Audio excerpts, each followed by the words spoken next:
and Career School, Playgroup onwards, providing modern education with values for decades. Admission open for all the classes in Misir Pokhara, Madhwadi, Dasashamed branches in Varanasi.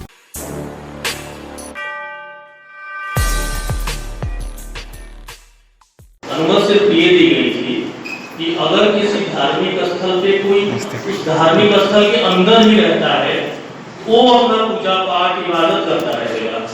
कोई व्यक्ति बाहर से जाके किसी स्थल में कोई पूजा इबादत नहीं कर सकता। क्लियर है? रहते थे तो अभी फिलहाल अभी रहते हैं जी, रहते थे। हमारे यहाँ पे एक शब्द बताइए, उसी के ठीक सामने मुन्ना भाई रहते हैं। कोई मतलब नहीं है, टेक्निकल क्यों बन रहे हो? नहीं वही सामने है, मस्जिद ही ये है। कोई मतलब नहीं है ना, कोई चल के नहीं जा सकता। अच्छा ठीक है। अगर ये हमारा घर है, इसके अंदर मैं रह रहा हूँ, ये कोई पूजा स्थल है, इबादत स्थल है, तो मैं करूंगा।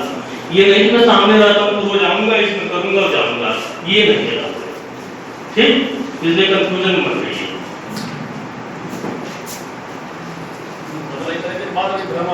में किसी भी मस्जिद में जाके नमाज की जा सकती है। वो लोग होंगे, कुछ मस्जिदें ऐसी होती हैं जिसके अंदर लोग रहते हैं, बड़ी होती हैं।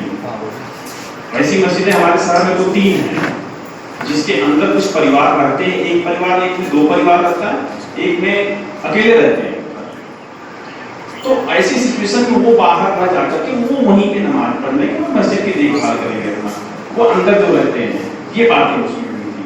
जैसे मंदिर की पोजीशन है, जो एक पुजारी कोई रहता है, वो मंदिर की साफ सफाई करता, आरती करता, वो अंदर रहता। कोई मंदिर, किसी श्रद्धालु जाके अंदर किसी मंदिर में नहीं जाकर दर्शन करेगा। काशी विश्वनाथ मंदिर बंद है, संकट मोचन मंदिर बंद है, सारे मंदिर बंद है, काल भैरव मंदिर बंद है। तो उसमें कोई धर्म की स्थिति नहीं है।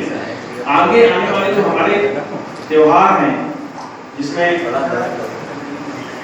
जुमा अलविदा है, ईद है, एक काजी मियां की बारात का त्योहार भी मेला लगता था, उन सब है, जिसमें भी साफ तौर पे सभी लोगों को बताया गया कि ये सारे आयोजन, क्योंकि सामाजिक तौर पे लोग गैदरिंग करते हैं, इकट्ठा होते हैं लोग, तो ये नहीं हो सकते।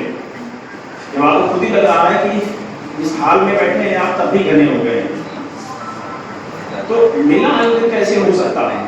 ये तो वही है कि सारी चीजें होने के बाद मन पूछने के साथ खाना का कि ऐसा क्यों?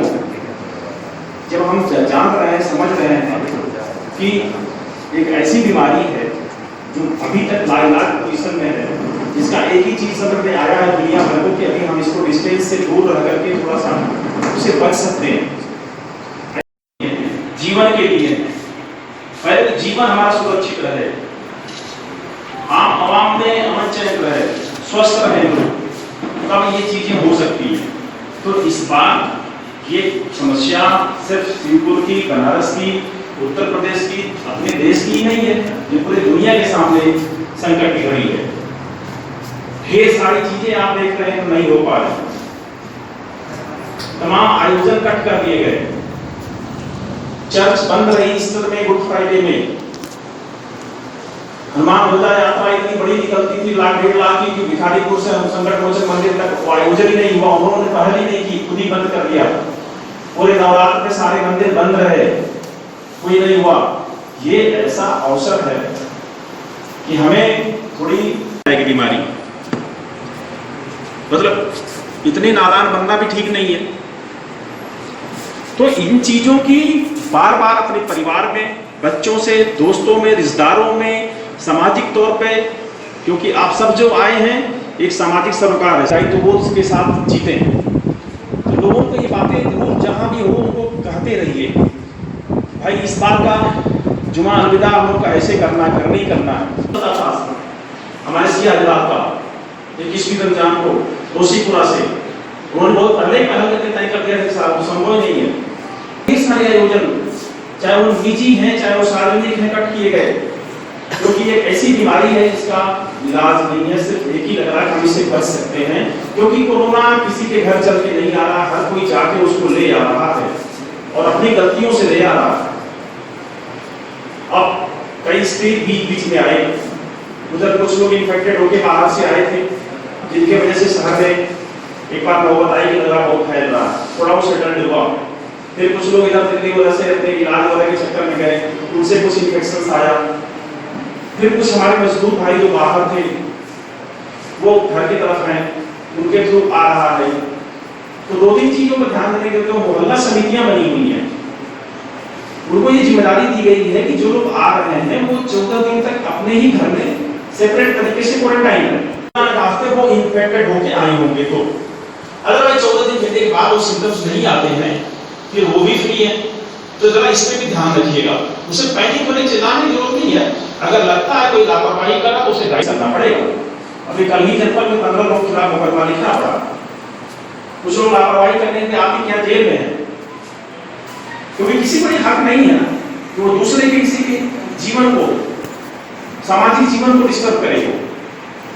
सबसे पहला तो खुद अटैक हो रहा होता, परिवार कर रहा है, फिर अपने नजदीकी दोस्तों मित्रों कर रहा है, अपनी वजह कितने करेगा। तो ये बातों को इन अवसर पर आपसे एक तरह रूबरू होकर बात करने का कि बहाने ही सही हुआ कि आपसे बताई जाए। फिर एक बार क्योंकि धीरे धीरे चलते 1.5 महीने के दौर में कुछ लोग फिर इजी होने लगे हैं, कुछ लोग बिल्कुल बेताबी छा गए। ये सब्जी देखते आराम से हो सकता है कि आपकी मनपसंद की सब्जी न मिल पाई, नहीं तो हुआ खत्म हो जाए, दूसरे दिन मिल जाएगी, लेकिन आप डिस्टेंस बनाए रहेंगे तो शायद हो सकता है बहुत बड़ी बला से बचा ले जाएंगे अपने परिवार को। जब भी ठीक है आपको खूब टाइम दी जा रही है, ठेले पे सब्जी बेचने के सोचिए समय 12 घंटे तक है, सुबह से लेकर के शाम को 6 बजे तक बेच सकता हो।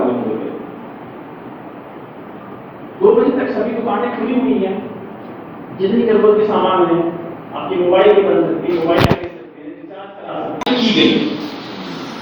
हो सकता है कि बिल्कुल कोई अपरिहार्य स्थितियां आ जाए, बीमार पड़ गया और कुछ भी हो तो ऐसा किया जा सकता है।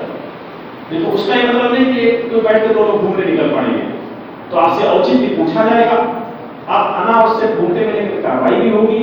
ये बातें भी उतने ही स्ट्रिक्टली पालन कराने की जरूरत है, और वो पालन अकेले हम नहीं करते, आप सब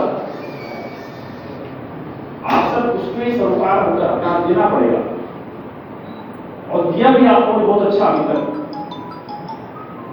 धीरे धीरे करके किसी करके बनारस से भी सतर्क की तरफ पहुंच रहा है। लेकिन बहुत अच्छी बात है कि हमने बहुत अच्छा उसमें से रिजल्ट आया कि बहुत ढेर सारे लोग नेगेटिव होकर घरों को वापस आए। काफी कंट्रोल में फिर भी सिचुएशन और जगहों की तुलना में है।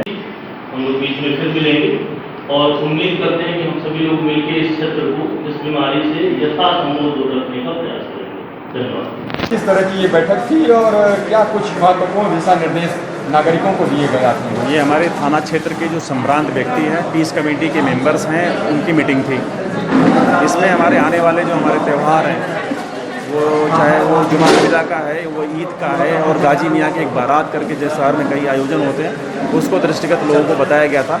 क्योंकि ये आयोजन जो परंपरागत पहले सामाजिक और धार्मिक गैदरिंग के साथ होता था, वो इस साल नहीं हो पाएगा, क्योंकि संभव नहीं है। जो लॉकडाउन के नियम है, सोशल डिस्टेंसिंग का पालन, तो संभव नहीं है। इससे लोगों ने एग्री किया, वो खुद ही जानते थे इन बातों को, इन्हीं बातों को विचार विमर्श हुआ।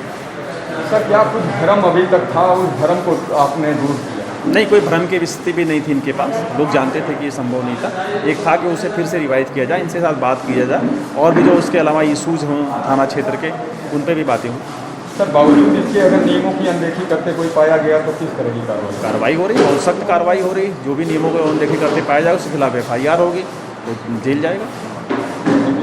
सर आज की महत्वपूर्ण बैठक भी आपने ली, क्या कुछ आवश्यक दिशा निर्देश आपके ओर से? ये बैठक का पर्पज़ था कि रमज़ान का पाक महीना चल रहा है, इसमें भी जुमा अलविदा और ईद का त्यौहार भी आने वाला है, और इसको लेते हुए जो क्षेत्र के संभ्रांत लोग थे उनसे बातचीत हुई कि लॉकडाउन की स्थिति में जो हमको एक अलग तरीके से अपने त्योहारों को मनाना पड़ रहा है, उसी तरीके से अपने त्योहारों को मनाएं, और कहीं भी सार्वजनिक तौर पे किसी तरह की गैदरिंग धार्मिक या किसी भी कारण से न करें। इन्हीं सब चीज़ों को लेके हम लोगों ने आपस में विचार विमर्श किया, और लोगों को ये प्रेरित किया कि वो बाकी मोहल्लों में भी जाएँ तो ये फैलाएं कि सोशल डिस्टेंसिंग का हर व्यक्ति फॉलो करो, या कहीं भी अननेसेसरी कोई इकट्ठा न हो। Thank you.